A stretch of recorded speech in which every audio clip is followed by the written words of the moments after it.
خاور حسن Washington angle کے ساتھ. میرے ساتھ انور اقبال صاحب موجود ہیں. آج ایک واشنگٹن ڈی سی سے خوشخبری آئی ہے پاکستان کے معاشی حالات کے بارے میں. تو انور اقبال صاحب اس سلسلے میں ساری تفصیلات آپ کے پاس ہیں, کیا خبر ہے؟ بھائی خاور صاحب, خبر تو بہت بڑی ہے. آپ کو پتہ ہے کہ اگر کسی بھی ملک کو معاشی خوشحالی چاہیے تو اگر باہر نکل کے اپنے ملک سے باہر نکل کے جب وہ کسی قوت کسی طاقت کی سپورٹ چاہتا ہے تو وہ سب سے پہلے کوشش ہوتی ہے کہ امریکہ کی سپورٹ اس کو حاصل ہو جائے. اور اگر امریکہ کہا ہی جاتا ہے کہ امریکہ اگر سپورٹ کر دے تو ورلڈ بینک, IMF اور دیگر جو عالمی مالیاتی ادارے ہیں وہ بھی سپورٹ کرنے لگتے ہیں. تو آج یہ ہوا کہ آج جو ان کی جو دفتر خارجہ ہے ان کا امریکہ کا, اس میں بریفنگ تھی. اس پہ ایک پاکستانی صحافی نے سوال کیا کہ یہ بتائیں کہ پاکستان اس وقت معاشی طور پہ بڑے مشکل دور سے گزر رہا ہے اور جگہ جگہ ہر قسم کی چیمیگوئیاں ہونے لگی ہیں. بعض لوگ یہاں تک کہنے لگے ہیں کہ پاکستان معاشی دیوالیہ ہو جائے گا. تو اس سلسلے میں امریکہ کیا کر رہا ہے؟ تو اس کے جواب میں جو ان کے دفتر خارجہ کے ترجمان ہیں نیٹ پرائس, انہوں نے کہا کہ پہلی بات انہوں نے کی کہ ہاں ہم اس بات سے واقف ہیں اور ہم یہ بھی جانتے ہیں کہ پاکستان IMF اور دیگر مالیاتی اداروں سے گفتگو کر رہا ہے. اور انہوں نے پھر اس کی اپنی پوزیشن ایکسپلین کی. اس بات بالکل یعنی لگی لپٹی رکھنے کے بجائے بالکل واضح طور پہ کی. پہلے تو انہوں نے کہا کہ ہم اس چیز سے واقف ہیں کہ یہ بات چیت ہو رہی ہے پاکستان کی اور ہم بات چیت میں پاکستان کی حمایت کرتے ہیں. پھر انہوں نے کہا صرف بات چیت میں حمایت نہیں کرتے, ہم یہ چاہتے ہیں کہ پاکستان میں معاشی استحکام ہو, پاکستان معاشی طور پہ مضبوط ہو. پھر وہ بات کو آگے بڑھایا انہوں نے, اور انہوں نے مزید وضاحت کی کہ ہم پاکستان میں میکرو اکنامک اسٹیبلٹی کے خواہاں ہیں. اور انہوں نے کہا کہ پاکستان ہمارا پارٹنر ہے. پاکستان سے اچھا پھر ان سے یہ سوال کیا کہ جی آپ صرف خواہاں ہیں یا آپ کچھ کر بھی رہے ہیں؟ تو انہوں نے کہا نہیں ہم بالکل جس حد تک ہم کر سکتے ہیں ہم کر رہے ہیں.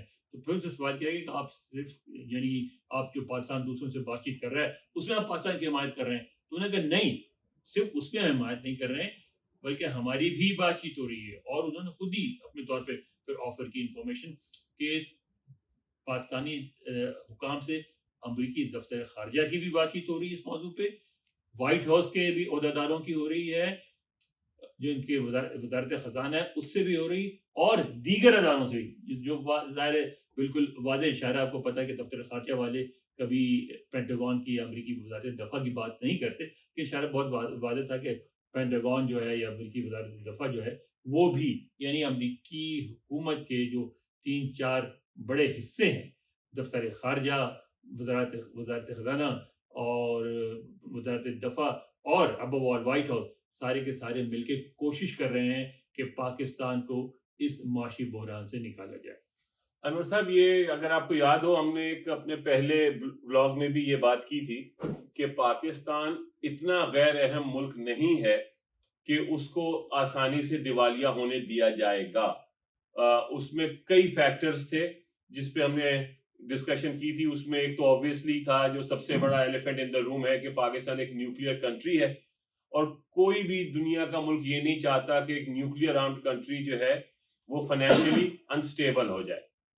تو that was one of the guarantees that we thought کہ پاکستان کے پاس موجود ہیں کہ اس کی وجہ سے اس کو بچایا جائے گا.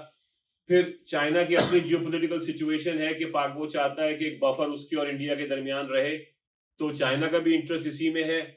اور پھر obviously سارا مڈل ایسٹ جو ہے اس کی بھی خواہش ہے کہ پاکستان فائنینشلی اسٹیبل رہے تاکہ ان کی ڈیفنس کی نیڈس, ان کی لیبر کی نیڈس پوری ہوتی رہیں. انور صاحب, سعودی عرب کا بھی کوئی اسٹیٹمنٹ آیا ہے اس کے اوپر آج؟ بالکل آیا خاور صاحب. ہم دو پوائنٹ سے ہم بات کرتے ہیں ابھی اس وقت. ایک تو یہ ہے کہ سعودی عرب نے آج ڈیووس میں, جہاں آپ کو پتہ ہے عالمی جو معاشی لیڈرز ہوتے ہیں, جو ممالک ورلڈ اکنامک فورم جو ہوتا ہے, ان کی میٹنگ ہوتی ہے اس فورم میں. تو اس میں اب جو سعودی وزیر خزانہ سے یہ سوال کیا گیا کہ کیا یہ درست ہے کہ آپ پاکستان میں انویسٹ کرنے کو تیار ہیں؟ تو انہوں نے کہا کہ بالکل درست ہے اور ہم $10 بلین پاکستان میں انویسٹ کرنے جا رہے ہیں. پھر انہوں نے کہا کہ اس کے علاوہ ہم نے $3 بلین جو ایک وہ آپ کو سپورٹ کرتے ہیں رول اوور کر دیا, وہ $3 بلین دے رہے ہیں. اور اس کے علاوہ انہوں نے کہا اس کے علاوہ ہم رعایتی قیمتوں پر ان کی انرجی کی نیڈ یعنی تیل وغیرہ وہ بھی دینے پہ غور کر رہے ہیں. تو بات یہ ہے کہ جیسا آپ نے کہا، آپ سوچیں ذرا، خدا نخواستہ سیناریو کے ذہن میں لائیں. 240 بلین لوگوں کا ایک ملک ہے. بظاہر پاکستان آپ کو بڑا اتنا سگنیفیکنٹ نظر نہیں آتا، لیکن آپ سوچیں ایک بہت بڑی تعداد ہے جو بہت پڑھے لکھے پاکستانیوں کی، جو ساری دنیا میں پھیلے ہوئے ہیں. کسی بھی آپ سائنسی شعبے میں چلے جائیں، معاشی شعبے میں چلے جائیں، ورلڈ بینک میں ہوں، آپ آئی ٹی سیکٹر میں ہوں، آپ میڈیا میں ہوں، آپ کہیں میڈیسن میں ہوں، ڈاکٹر جہاں 24,000 کے قریب ڈاکٹرز ہیں، جی ہر جگہ پاکستانی بیٹھا ہوا ہے. اور اس کے علاوہ نیوکلیئر پروگرام کو 30-40 سال سے چلا رہا ہے، جس میں پاکستان نے ہزاروں، بلکہ جس کو اس طرح کہنے کے tens of thousands people train کیے ہیں. اگر خدا نہ خواستہ بینکرپٹ ہو جاتا ہے، ملک ٹوٹل ڈسرے میں چلا جاتا ہے، تو کیا صورتحال ہوگی؟ یہ تو وہ رشیا والا جو سچویشن ہوئی تھی، برا ہوگا، ہر بلکہ طرف پھیل جائیں گے، اس سے بھی بری صورتحال اور بن اس کو جائے کوئی گی. کنٹرول نہیں کر سکے گا. ایون اور دوسروں کو چھوڑے، انڈیا کے لیے مصیبت کھڑی ہو جائے گی. جی بالکل تو اس بالکل. لیے میں نہیں سمجھتا کہ دنیا کے میں کسی بھی قوت کے مفاد میں ہے کہ پاکستان بینکرپٹ ہو جائے.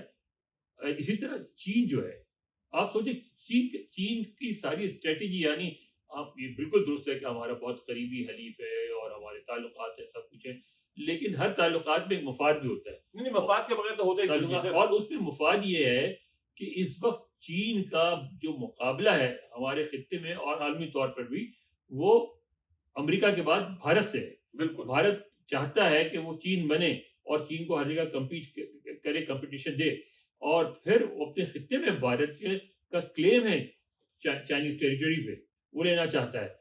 تبت پورا مانتا ہے بالکل انڈیا. بالکل. تو اس صورتحال میں چائنا کے لیے بڑی کمفرٹیبل سچویشن ہے کہ اس خطے میں ایک ایسا مضبوط ملک رہا ہے جس کے اپنے اختلافات ہیں انڈیا کے ساتھ، اور جو اپنی مجبوریوں کی وجہ سے بھی چائنا کے ساتھ پوری طرح کھڑا ہونے کو تیار ہے، اور چائنا اپنی مجبوریوں کی وجہ سے اس کے ساتھ پوری طرح کھڑا ہونے کو تیار ہے. تو میں سمجھتا ہوں کہ چین بھی کبھی ایسا نہیں ہونے دے گا.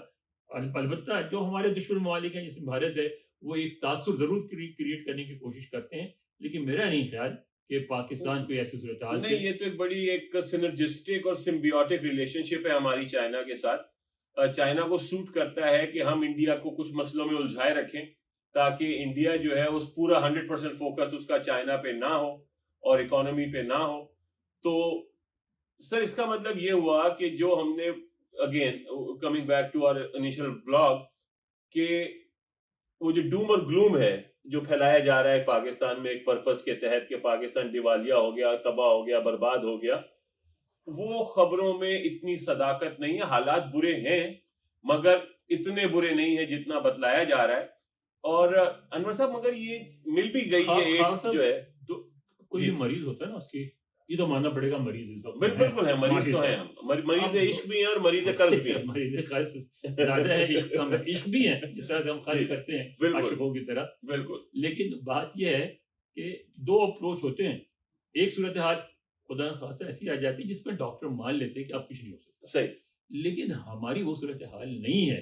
ہماری صورتحال یہ کہ بیماری ہے معاشی اور بڑی سنجیدہ ہے، جس کی وجہ سے آج نہیں تو 10 سال بعد بینکرپسی ہو سکتی ہے. ابھی وہ نوبت نہیں آئی ہے، تو بیماری کا علاج کرنا ہے. لیکن جو لوگ یہ کہتے ہیں کہ ہائے ہائے لٹ گئے، ختم ہو گیا، یہ ڈوم اینڈ گلوم کی جو آپ نے بات کی، تقسیم غلط ہو گئی، پاکستان غلط بن گیا، نہیں یار، میں پاکستان بھی غلط نہیں بنا، تقسیم بھی غلط نہیں ہوئی. میں ہمیشہ یہ کہتا ہوں کہ میں اور آپ یہاں جو بیٹھے ہوئے ہیں اس پوزیشن میں، خواہ صاحب مجھے یہاں 20 سال 22 سال ہو گئے، میں یہاں ہوں، پاکستان کے سب سے بڑے اخبار کا نمائندہ ہوں. انڈیا کے بہت بڑے بڑے اخبارات ہیں، وہاں 10 اخباروں کے یہاں نمائندے، جن کو کیونکہ ہماری معیشت چھوٹی ان کی بڑی ہے، 10 12 13 ہزار ڈالر تک مہینے کے دیتے ہیں، اور ان میں سے ایک بھی مسلمان نہیں ہے. یہاں تک کہ ساؤتھ ایشیا کا ریپرزینٹیو بن کے ایک انڈین مسلمان لندن سے BBC نے بھیجا، لیکن انڈیا سے کوئی آ کے نہیں لگا. تو میں نہیں سمجھتا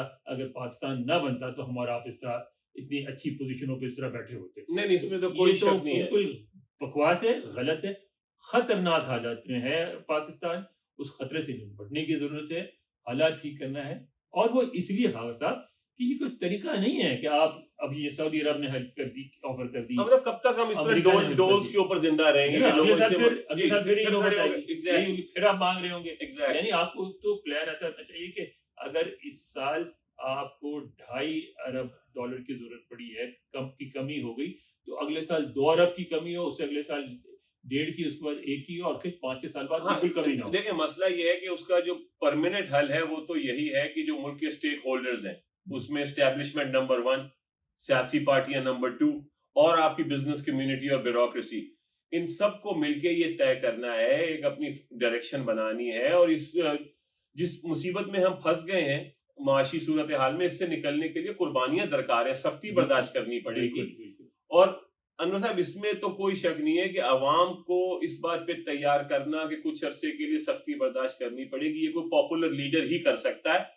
اب وہ پاپولر لیڈر کون ہے یہ ہم آپ کی ثوابدید پہ چھوڑتے ہیں اور آج کا پروگرام ختم کرتے ہیں. بہت شکریہ.